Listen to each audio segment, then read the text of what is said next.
Welcome, dear students.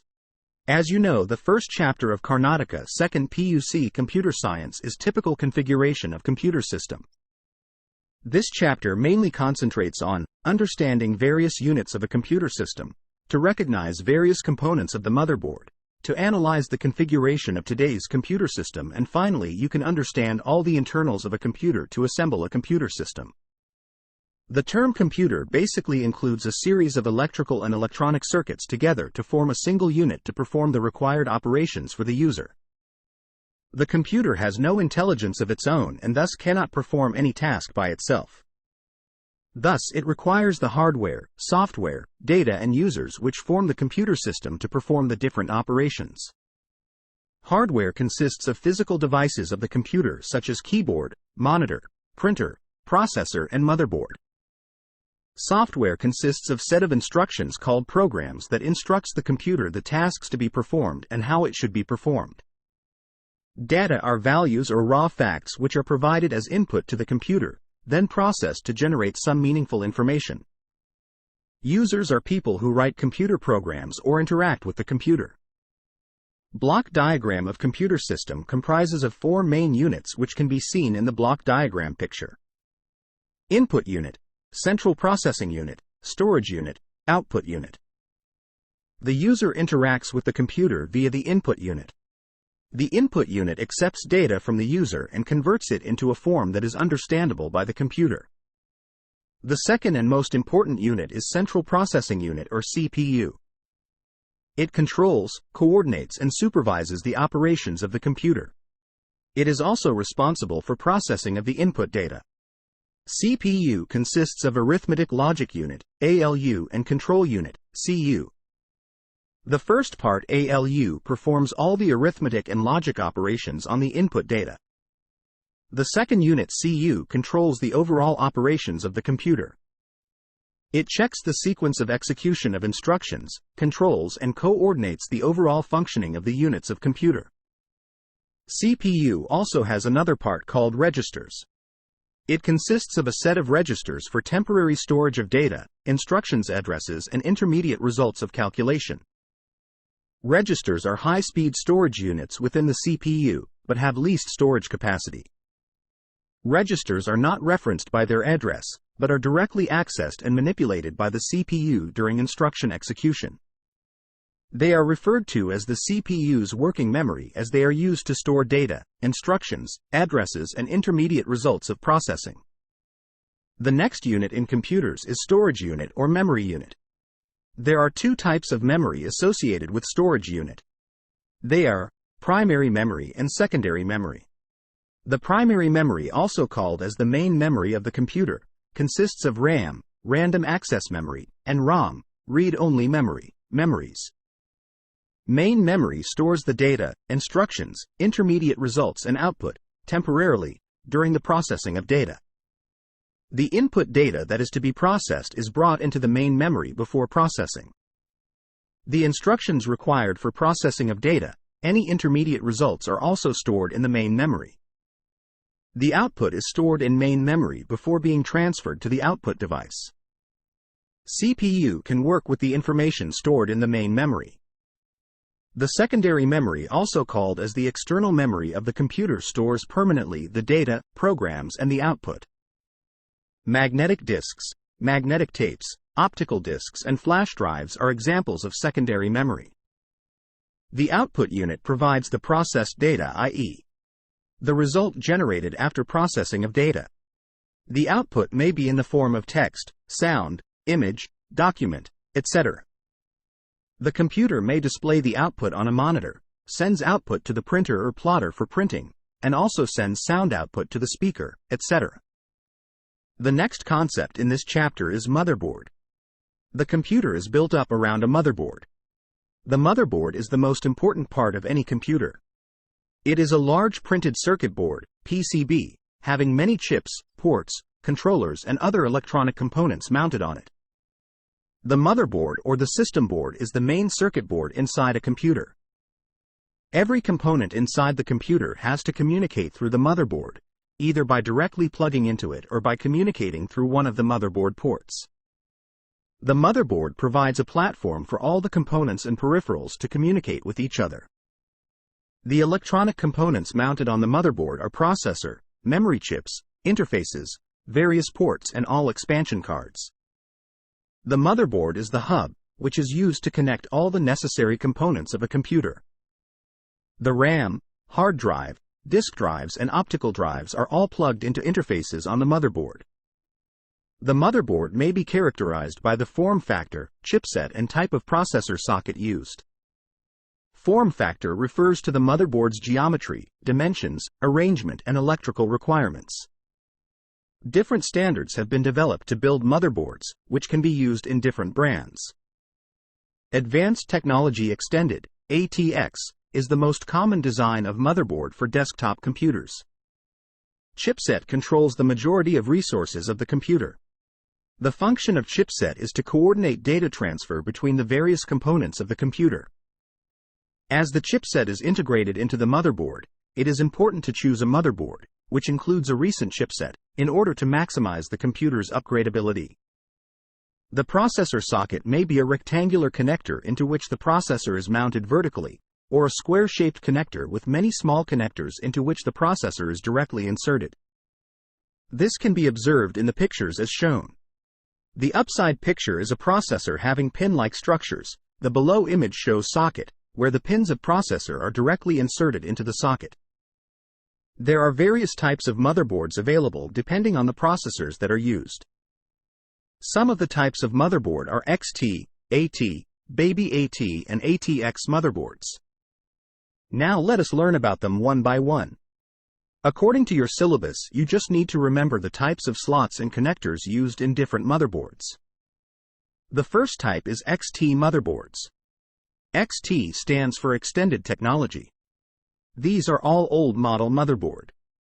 In these motherboards, we find old model processor socket LIF, low insertion force, sockets, RAM slots DIMM and ISA, industry standards architecture, slots, 12-pin power connector, and no ports. They have slot-type processors, DIMM memory modules, ISA slots for add-on card, and no ports. There are connectors and add-on cards for ports. Example: Pentium I, Pentium MMX, Pentium II. Now let us understand about power connectors. These are the power suppliers from SMPS to motherboard. SMPS is power source. We will learn about SMPS in the later section of this chapter. For the time being, understand SMPS as power supplier. The cable shown in second picture connects one end to SMPS and other end to motherboard. The motherboard requires electricity for operating. It is supplied via this cable. The end connecting to the motherboard has different pins like 12 or 20 or 24, etc. The first picture shows 12-pin connector, second is 24-pin connector. We will learn more about sockets and ports in the latter half of this chapter. Therefore, you just need to remember the type of sockets and ports used in each type of motherboard for the time being. The second type is AT motherboards. AT stands for Advanced Technology. Advanced Technology motherboards have PGA, pin grid array, socket, SD-RAM slots, 20-pin power connector PCI slots, and ISA slots. We find the above components on AT motherboards. Example: Pentium III processors. The next type is Baby AT motherboard. Baby AT motherboards have the combination of XT and AT. They have slot-type processor sockets and PGA processor sockets, SD-RAM slots and DDR-RAM slots, PCI slots and ISA slots, 12-pin power connector and 20-pin power connector and ports. Example: Pentium III and Pentium IV. The last type is ATX motherboards. ATX stands for Advanced Technology Extended. Latest motherboards all are called as ATX motherboards, designed by ATX form factor. In this motherboard, we find MPGA processor sockets, DDR-RAM slots, PCI slots, AGP slots, primary and secondary IDE interfaces, SATA connectors, 20-pin and 24-pin ATX power connector and ports. Example: Pentium IV, dual core, Core 2 Duo, quad-core, i3, i5 and i7 processors. As I have already said, all the components are attached to motherboard. The main components are processor or CPU, BIOS, CMOS, slots, disk controllers, input-output ports and interfaces, and wiring is called bus. Now let us learn each part in detail. The first part is processor or CPU. It is the main component on the motherboard and is called the brain of the computer. The CPU has ALU, CU and registers, which are already discussed.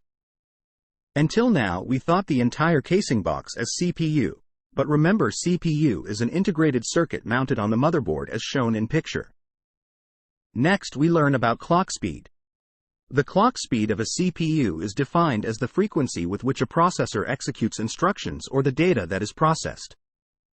Higher clock frequencies mean more clock ticks per second. The computer's operating speed is linked to the speed of the system clock.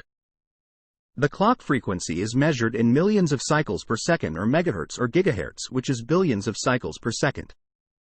A CPU's performance is measured by the number of instructions executed per second, in short called as IPS, that is MIPS or BI page S. Personal computers presently come with a clock speed of more than 1 GHz. In Windows OS, the System Properties dialog box is selected to see the processor name and clock frequency. The picture shows the same. This is the schematic diagram of CPU. As you can see, CPU is connected to other components via buses and controllers. The CPU controls all the type of devices of the computers. As I have already explained, set of wires are called as buses. The CPU is fabricated as a single integrated circuit, in short, it is called as IC and is also known as the microprocessor. This tiny chip contains the entire computation engine. The microprocessor is plugged into the motherboard of the computer. Intel is one of the leading processor manufacturers in the world today. Next we learn about general structure of motherboard. The primary function of the processor is to execute the instructions given to it and to produce the results. It fetches instructions and data from the primary memory and performs the required operations. This movement of data between the processor and memory is established by a communication path called bus. The processor contains number of special-purpose registers in addition to ALU, which is responsible for doing calculations. The different components inside the processor can be seen in the picture. This picture is a replica of a motherboard structure. Motherboard is mainly divided into two parts or two halves, north bridge and south bridge. The north bridge or host bridge is one of the two chips in the core logic chipset on PC motherboards, used to manage data communications between the CPU and motherboard. It is supposed to be paired with a second support chip known as a south bridge. North bridge or north chipset is responsible for control of high-speed components like CPU, RAM, and video card. South bridge or south chipset is similar as north chipset, but the south bridge driver chipset components slower as sound card, net card, hard disk, CD-ROM drive, USB port BIOS, IC, etc. The next component on the motherboard is BIOS. The expanded form of BIOS is Basic Input-Output System. BIOS is a small chip on the motherboard that holds a set of instructions to load the hardware settings required to activate various devices like keyboards, monitors, or disk drives. The BIOS runs when the computer is switched on. It performs a power-on self-test or post that checks if the hardware devices are present and functioning properly. BIOS invoke the bootstrap loader to load the operating system into memory. Most new PCs come with flash BIOS. These BIOS can be software upgraded to support new devices. The first picture shows BIOS chip on motherboard. The second picture shows the Windows BIOS settings screen. Here we spoke about bootstrap. Do you know what is a bootstrap? Well, if you know, then comment your answer. Booting is a process in which operating system and other components are loaded from secondary memory to primary memory at the time of start of computer. When the computer is turned on or restarted, the bootstrap loader first performs the power-on self-test. If the test is successful and no issues are found, the bootstrap loader loads the operating system for the computer into memory. The computer can then access, load, and run the operating system. In short, we can say that Bootstrap is a program that performs booting. As you can see in the picture, when the power button is pressed, BIOS is activated and post-test is carried on, and various other components are also invoked.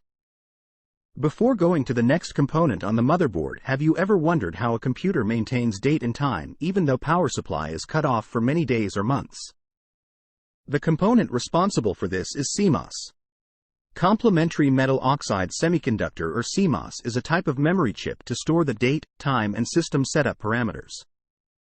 These parameters are loaded every time the computer is started.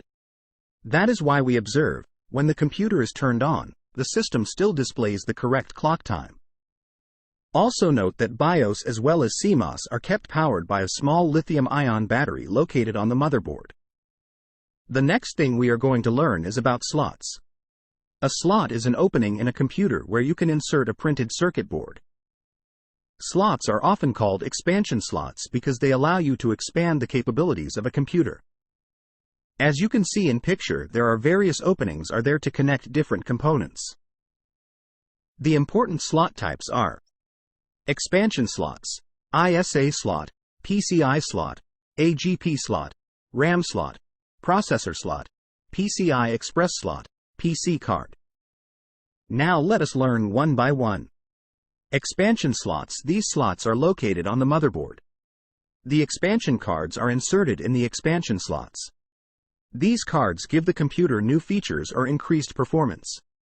There are several types of slots like ISA, PCI, AGP, RAM slot, etc.